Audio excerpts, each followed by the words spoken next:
ഈ ട്രംപിൻ്റെ പ്രവർത്തനങ്ങൾ അത് വിവിധോദ്ദേശ പ്രവർത്തനങ്ങളാണ് നമുക്ക് കൃത്യമായിട്ട് എന്ന് വെച്ചാൽ മൾട്ടിപർപ്പസ് ആണ് പുള്ളിയുടെ ആക്ടിവിറ്റിയിൽ. ഇപ്പോൾ വെനിസ്വലയിൽ നിന്ന് മൊർദോനെ പൊക്കുകയും അതേപോലെ തന്നെ എണ്ണപ്പാടങ്ങളൊക്കെ സ്വന്തമാക്കുകയും ചെയ്തപ്പോൾ അത് മാത്രമാണ് എന്നാണ് പൊതുവെ മറ്റുള്ളവരൊക്കെ കണക്കാക്കുന്നത്. അങ്ങനെയല്ല. അമേരിക്കയുടെ എക്കാലത്തെയും ശത്രുവായിട്ടുള്ള ക്യൂബയെ തരിപ്പണമാക്കുക എന്ന് പറയുന്ന ഒരു ലക്ഷ്യവും അതിൻ്റെ കൂടെ ഉണ്ട്.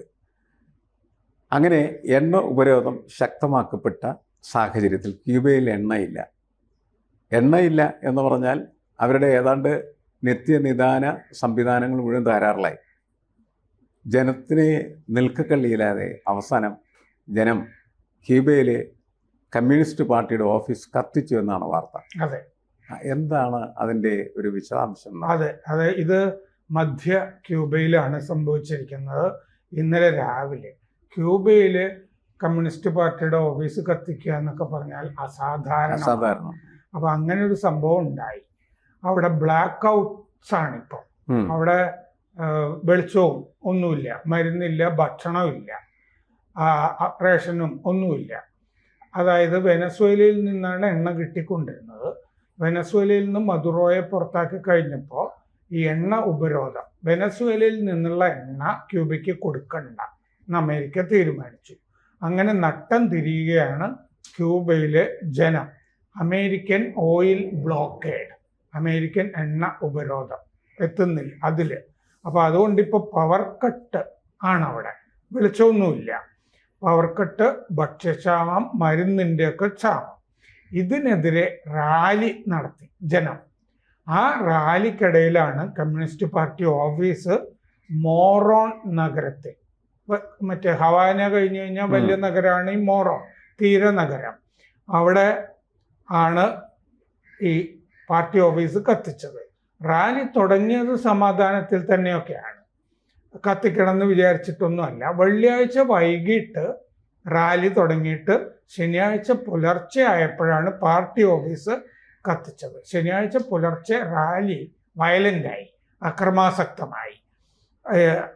ഈ സംഭവങ്ങളൊക്കെ ക്യൂബയിൽ തന്നെയുള്ള സർക്കാർ പത്രമല്ല, ഇൻവേസർ എന്ന് പറഞ്ഞ പത്രം റിപ്പോർട്ട് ചെയ്തിട്ടുണ്ട്. ആ പത്രത്തിൽ വന്ന കാര്യങ്ങളാണ് നമ്മൾ പറയുന്നത്. അതിന് പുറമെ ധാരാളം വീഡിയോകൾ സാമൂഹിക മാധ്യമങ്ങളിൽ വന്നിട്ടുണ്ട്. പാർട്ടി ഓഫീസിൽ നിന്ന് വലിയ തീ ഉയരുന്നതൊക്കെ കാണാം, ജനം അങ്ങോട്ട് കല്ലെറിയുന്നത് കാണാം, ജനലുകൾ വഴി, ഒരു കെട്ടിടത്തിലെ ജനലുകൾ വഴിയും കല്ലെറിയുന്നത് കാണാം. എന്നിട്ട് പശ്ചാത്തലത്തിൽ ലിബർട്ടി എന്ന് പറഞ്ഞ ശബ്ദം, അവരുടെ ഭാഷയിൽ സ്വാതന്ത്ര്യം എന്ന് പറയുന്നത് കേൾക്കാം. അല്ല, ഇതെനിക്ക് തോന്നുന്നതേ, ഇപ്പോൾ വെനിസ്വേല കഴിഞ്ഞു, അതേപോലെ തന്നെ ഇറാൻ ഏതാണ്ട് ഒരു വിധം ആക്കിക്കൊണ്ടിരിക്കുന്നു.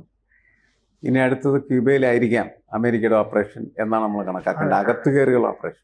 മദൂറോ കഴിഞ്ഞാൽ ക്യൂബ പണ്ട് തൊട്ടേ അമേരിക്കയുടെ ലക്ഷ്യമായിരുന്നു. അത് കാസ്ട്രോയുടെ കാലത്ത് പിടിച്ചിങ്ങനെ നിന്നിരുന്നു. കാസ്ട്രോ തീർന്നല്ലോ, അതുകൊണ്ട് പിടിച്ചടക്കുക ക്യൂബ എന്നുള്ളതാണ് അവരുടെ അടുത്ത ലക്ഷ്യം. അപ്പൊ ഈ പ്രക്ഷോഭത്തിന്റെ പിന്നിൽ അമേരിക്ക ഉണ്ട് എന്ന് എം.എ. ബേബിക്കൊക്കെ ആരോപിക്കുന്നതാണ്. ബേബി ഇടക്കിടക്ക് പോകുന്ന ഒരു സ്ഥലമല്ലേ. അപ്പോൾ ഒരു വീഡിയോയില് ഈ മോറോൺ നഗരത്തിലെ ഈ വടക്കൻ ഭാഗത്താണ് ഇത് സംഭവിച്ചിരിക്കുന്നതെന്ന് വളരെ വ്യക്തമാണ് കാണുമ്പോൾ. അപ്പോൾ ഈ അവിടെ ഹവാനയിൽ നിന്ന് 400 കിലോമീറ്റർ കിഴക്ക് ഉള്ള നഗരമാണ് ഈ മോറോൺ, ഈ സംഭവം ഉണ്ടായ സ്ഥലം. ടൂറിസ്റ്റ് റിസോർട്ട് കായോ കൊക്കോ എന്ന് പറഞ്ഞ ടൂറിസ്റ്റ് റിസോർട്ടിൻ്റെ വളരെ അടുത്താണിത്. ഈ സ്ഥലമൊക്കെ ബേബിക്കൊക്കെ അറിയായിരിക്കും. പണ്ട് നമ്മുടെ സിനിമാ നടൻ മുരളിയില്ലായിരുന്നു, മുരളി എൻ്റെ സുഹൃത്തായിരുന്നു. മുരളിയും ബേബിയും കൂടി ക്യൂബയിൽ പോയ കഥയൊക്കെ മുരളി എന്നോട് പറഞ്ഞിട്ടുണ്ട്. ഇവര് വൈകുന്നേരം അവിടെ 4 മണിക്കോ മറ്റോ ചെല്ലുമ്പോൾ ഈ ഹവാനയിലൊരു ചത്തുരം ഉണ്ട്, അവിടെ കാസ്ട്രോ പ്രസംഗിച്ചുകൊണ്ടിരിക്കുകയാണ്. ഇവരൊരു 7 മണിക്കൂർ കഴിഞ്ഞ് മടങ്ങി വരുമ്പോഴും കാസ്ട്രോ അവിടെ പ്രസംഗിച്ചിരിക്കും എന്നും പറഞ്ഞത് ഞാൻ ഓർക്കുന്നുണ്ട്. അപ്പോൾ ഈ മദൂറോയെ പിടിച്ച ശേഷം ക്യൂബയിലെ ആക്ഷൻ ഒന്ന് മുറുക്കിയിരിക്കുകയാണ്. ക്യൂബയുടെ കൊങ്ങയ്ക്ക് പിടിച്ചിരിക്കുകയാണ് അമേരിക്ക. കാരണം അങ്ങോട്ട് എണ്ണ കൊടുത്തില്ല എങ്കിൽ അവിടെ ജനം പ്രക്ഷോഭത്തിൽ വരുമല്ലോ. ജനം പ്രക്ഷോഭത്തിൽ വരുമ്പോൾ ഭരണകൂടം മാറും എന്നാണ് കരുതുന്നത്. ഈ ജനം പ്രക്ഷോഭത്തിൽ വരാനായിട്ട് ഇറാനിൽ ട്രംപ് പറഞ്ഞു, അത് നടന്നില്ല. ഖമനേയിയെ കൊന്നതോടുകൂടി ജനം അവിടെ ഒന്നിക്കുകയാണ് ചെയ്തത്. അപ്പൊ ഇവിടെ ഇപ്പോൾ ജനം പ്രക്ഷോഭത്തിന് ഇറങ്ങിയിരിക്കുന്നു. അപ്പോൾ ക്യൂബയ്ക്ക് വെനസ്വേലയിൽ നിന്നുള്ള എണ്ണ കട്ട് ചെയ്തു. ക്യൂബയ്ക്ക് ഈ എണ്ണ വിരുദ്ധ, അതായത് എണ്ണ ഉപരോധം ക്യൂബയ്ക്കെതിരെ ഏർപ്പെടുത്തി. ഭക്ഷണം, ഇന്ധനം, വൈദ്യുതി, മരുന്ന് ഇതിൻ്റെയൊക്കെ ക്ഷാമത്തിൽപ്പെട്ട് ഉഴലുകയാണ് ഇപ്പോൾ ക്യൂബ. അപ്പോൾ എന്നിട്ട് കഴിഞ്ഞ ദിവസം ട്രംപ് പറഞ്ഞു ക്യൂബ തകരുകയാണ്, അമേരിക്കയുമായി കരാറിനിപ്പോൾ ക്യൂബ സന്നദ്ധമാണ്. അത് കുറച്ച് ശരിയാണെന്ന് തോന്നുന്നു. കാരണം വെള്ളിയാഴ്ച ക്യൂബൻ അധികൃതർ പറഞ്ഞു അമേരിക്കയുമായിട്ട് ചർച്ച നടത്തുന്നുണ്ട്. അപ്പോൾ ക്യൂബയും ഒരു കീഴടങ്ങിലേക്ക് പോവുകയാണോ എന്ന് സംശയമുണ്ട്. ക്യൂബയിൽ പ്രക്ഷോഭം തന്നെ വളരെ അപൂർവമാണ്. കാരണം കമ്മ്യൂണിസ്റ്റ് സർക്കാർ സഖാക്കളാണല്ലോ എല്ലാവരും. 2019 അവിടെ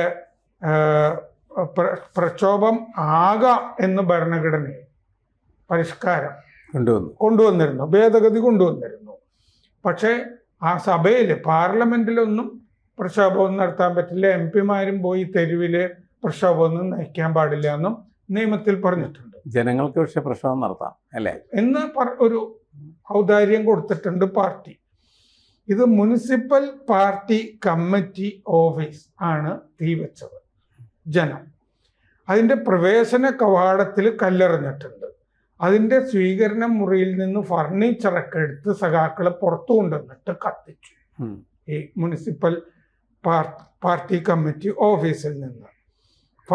ഫാർമസി, ചന്ത, അവിടെയും ഒക്കെ ഈ അക്രമം നടന്നതായിട്ട് കാണുന്നുണ്ട്. ഒരു വെടി ശബ്ദം കേൾക്കുന്നുണ്ട്, ഒരാൾ നിലത്ത് വീഴുന്നതും കാണുന്നുണ്ട്. അപ്പോൾ ഇയാൾ മരിച്ചോ എന്നുള്ള സംശയമുണ്ട്. വെടിവെച്ചതല്ല എന്ന് അവിടുത്തെ ദേശാഭിമാനി പറഞ്ഞിട്ടുണ്ട്. അതായത് വാൻഗാർഡിയ ദേ ക്യൂബ എന്ന് പറഞ്ഞ പത്രം, അവിടുത്തെ പാർട്ടി പത്രം പറഞ്ഞിട്ടുണ്ട്. അപ്പോൾ അവിടെ ഇത് വെറുതെ അവിടെ മാപ്രകൾ പ്രശ്നം ഉണ്ടാക്കുന്നതാണെന്ന് ഈ പാർട്ടി പത്രം പറഞ്ഞിട്ടുണ്ട്. അവിടെ നിലത്ത് വീണത് ഒരു കള്ളുകുടിയൻ ബോധം കെട്ട് വീണതാണ്. അല്ല, പോലീസും പ്രക്ഷോഭരും തമ്മിലൊന്നും സംഘർഷമായിട്ടില്ലല്ലോ ഇപ്പൊ. അതെ, അങ്ങനെ സംഭവിച്ചില്ല. അപ്പോ ഒരു കള്ളുകുടിയൻ ബോധം കെട്ട് വീണാണ്, ആള് വെടികൊണ്ട് വീണതല്ല എന്ന് പാർട്ടി അവിടുത്തെ ദേശാഭിമാനി പറഞ്ഞിട്ടുണ്ട്. 5 പേരെ അറസ്റ്റ് ചെയ്ത് തടവിൽ പാർപ്പിച്ചിട്ടുണ്ട്. ഇവരെ ചിലപ്പോൾ ബ്രാഞ്ചിൽ നിന്ന് പുറത്താക്കാനും സാധ്യതയുണ്ട്. അപ്പോൾ കഴിഞ്ഞ ആഴ്ച ഈ വീടുകളിലെ ഈ കുടങ്ങൾ തട്ടിയിട്ട്, കുട ഇങ്ങനെ തട്ടിയിട്ട് ശബ്ദമുണ്ടാക്കി പ്രതിഷേധിച്ചിരുന്നു ജനങ്ങൾ. തിങ്കളാഴ്ച ഹവാന യൂണിവേഴ്സിറ്റി ക്യാമ്പസിൽ വിദ്യാർത്ഥികൾ പ്രക്ഷോഭം നടത്തിയിരുന്നു. ഇപ്പൊ ക്ലാസ് ഇല്ല അവിടെ, കാരണം ഇന്ധനം ഇല്ലല്ലോ. അപ്പൊ അതുകൊണ്ട് ഗതാഗതവും ഇല്ല, ബസ്സിലൊന്നും പോകാനൊന്നും പറ്റില്ല. പാകിസ്ഥാനിലും ബംഗ്ലാദേശിലും ഒക്കെ ഇങ്ങനെയാണിപ്പോ, ക്ലാസ് ഒന്നും നടക്കുന്നില്ല പാകിസ്ഥാനിലും. ഇവിടെ നമ്മുടെ ബാംഗ്ലൂരൊക്കെ തന്നെ ക്ലാസ് ഇല്ല. ഇന്ധനം ശരിക്കും പറഞ്ഞാൽ പാചകവാദം ഇല്ല, ഭക്ഷണം ഇല്ല എന്ന് പറഞ്ഞു. എന്നുവെച്ചാൽ വലിയ ഇമ്പാക്റ്റ് ആണ് യുദ്ധം എല്ലായിടത്തും ഉണ്ടാക്കിയിട്ടുണ്ട്. അപ്പൊ ക്ലാസ് ഒക്കെ നിർത്തി. ഇതിനു മുമ്പ് 2021 ജൂലൈ 11 ഇതേ നഗരത്തിൽ മോറോണിൽ ഒരു പ്രക്ഷോഭം നടന്നിരുന്നു. അപ്പൊ ഇതാണ്, അതായത് അടുത്ത ലക്ഷ്യം ക്യൂബ എന്ന് പറയുന്നുണ്ടെങ്കിലും വേണമെങ്കിൽ ചർച്ചയിലൂടെ അത് അവസാനിപ്പിക്കാനും സാധ്യതയുണ്ട് അല്ലേ? ഒരു ചർച്ച നടക്കും എന്ന് പറയുന്നുണ്ട്. പക്ഷെ ചർച്ച നടക്കുമ്പോൾ അയാൾ കുറെ ഡിമാൻഡ് വെക്കും. അയാളുടേതായ ഒരു ഭരണകൂടം വേണമെന്നും അവിടുത്തെ ബാക്കി സംവിധാനങ്ങൾ അമേരിക്ക ഏറ്റെടുക്കുമെന്നും ഈ പാർട്ടി ഭരണം അവസാനിപ്പിക്കണമെന്നും ഒക്കെ പറയാൻ സാധ്യതയുണ്ടല്ലോ. അയാളൊരു പാവയെ കൊടുക്കാം, അയാളെ ഈ അമേരിക്കയിലും കുറെ ക്യൂബക്കാരും ഒക്കെ കാണും, ഉദ്യോഗസ്ഥന്മാരും ഒക്കെ, അങ്ങനെ ആരെങ്കിലും തരാം എന്നൊക്കെ പറഞ്ഞ് ഒരു സംവിധാനത്തിലേക്ക്. പുതിയ ഇപ്പോൾ വെനിസ്വേലയിലെ സ്ഥിതി പരിശോധിച്ചാലേ ക്യൂബയിലും വേണമെങ്കിൽ നിലനിൽക്കുന്ന ഭരണകൂടത്തെ തന്നെ നിർത്തിക്കൊണ്ടേ ഒരു സംവിധാനം ഉണ്ടാക്കാവുന്ന, അതാണ് അയാൾ ഉദ്ദേശിക്കുന്നത്. കാരണം അങ്ങനെ ഇപ്പൊ ഒരു ഇംഗ്ലീഷിൽ പ്രയോഗം തന്നെ വന്നിട്ടുണ്ട്. ആ സ്ത്രീയുടെ പേര് വെച്ചിട്ടേ മറ്റേ വെനസ്വേലയിൽ ഭരിക്കുന്ന അത് വെച്ചിട്ട് ഒരു പ്രയോഗം തന്നെ വന്നിട്ടുണ്ട്, പാവയ്ക്ക് പകരം. അത്തരം ആളുകളെ ഇറാനിൽ അങ്ങനെ ഒരു സ്ത്രീയെ വെക്കാൻ അവർക്ക് പറ്റിയില്ല, അമേരിക്കയ്ക്ക്, അതാണ് ഇറാനിലെ പ്രശ്നം എന്നൊക്കെ പറഞ്ഞ് എഴുതി കാണുന്നുണ്ട് ഇപ്പോൾ. കൂടുതൽ വാർത്തകളും വിശേഷങ്ങളും നിങ്ങളിലേക്ക് എത്താൻ ABC മലയാളം സബ്സ്ക്രൈബ് ചെയ്യുക, ബെൽബട്ടനും അമർത്തുക.